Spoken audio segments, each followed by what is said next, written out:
Everyone, আসসালামু আলাইকুম। কেমন আছেন সবাই? আশা করছি ভালো আছেন। আজকে আমার রেসিপি হলো টমেটো পেঁয়াজ দিয়ে ট্যাংরা মাছের তরকারি। আশা করছি রেসিপিটি আপনাদের ভালো লাগবে। তাহলে শুরু করি। এখানে আমি ট্যাংরা মাছ নিয়েছি, ভালো করে ধুয়ে পরিষ্কার করে নিয়েছি। এই ট্যাংরা মাছগুলাই আমি রান্না করে আপনাদেরকে দেখাবো। একটা প্যান নিয়ে নিলাম, প্যানে মাছগুলো আমি দিয়ে দিলাম।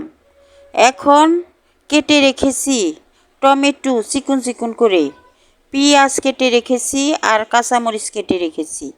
এই সবগুলাই আমি এই মাছের মধ্যে দিয়ে দিব। মাছের মধ্যে পেঁয়াজটা একটু বেশি দিতে হবে, তাহলে খেতে ভালো লাগবে। স্বাদ মতো লবণ দিলাম, হলুদের গুঁড়া দিলাম আধা চামচ, অল্প লাল মরিচের গুঁড়া দিলাম, ধনিয়ার গুঁড়া দিলাম আধা চামচের একটু বেশি, আদা রসুন বাটা দিলাম 1 চামচ। এখন তেল দিয়ে দিলাম। হাত দিয়ে ভালো করে মেখে সব মশলা মাছের সাথে আমি মিশিয়ে নেব।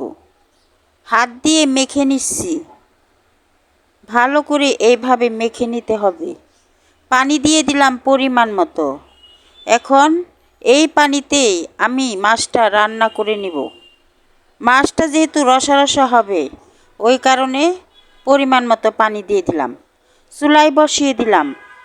এখন রান্না করব। ঢাকনা দিয়ে ঢেকে দিলাম। কিছুক্ষণ রান্না করলাম। কিছুক্ষণ পর ঢাকনা তুলে তরকারিটাকে আমি নেড়ে দিলাম। আবারও ঢাকনা দিয়ে ঢেকে দিলাম 3-4 মিনিটের জন্য। 3-4 মিনিট পর ঢাকনা তুলে তরকারির মধ্যে আমি ধনিয়া পাতা দিয়ে দিলাম। এখন একটু নেড়ে আবারও ঢেকে দিব 4-5 মিনিটের জন্য। আবারও ঢাকনা দিয়ে ঢেকে দিলাম 4-5 মিনিটের জন্য। এখন 4-5 মিনিট পরে ঢাকনা তুলে দেখি তরকারিটা আমার রান্না হয়ে গেছে, ঝোলটাও একদম ঠিক আছে। এখন আমি তরকারিটাকে চুলার থেকে নামিয়ে নিলাম। কেমন লাগলো আমার ট্যাংরা মাছের রেসিপিটি?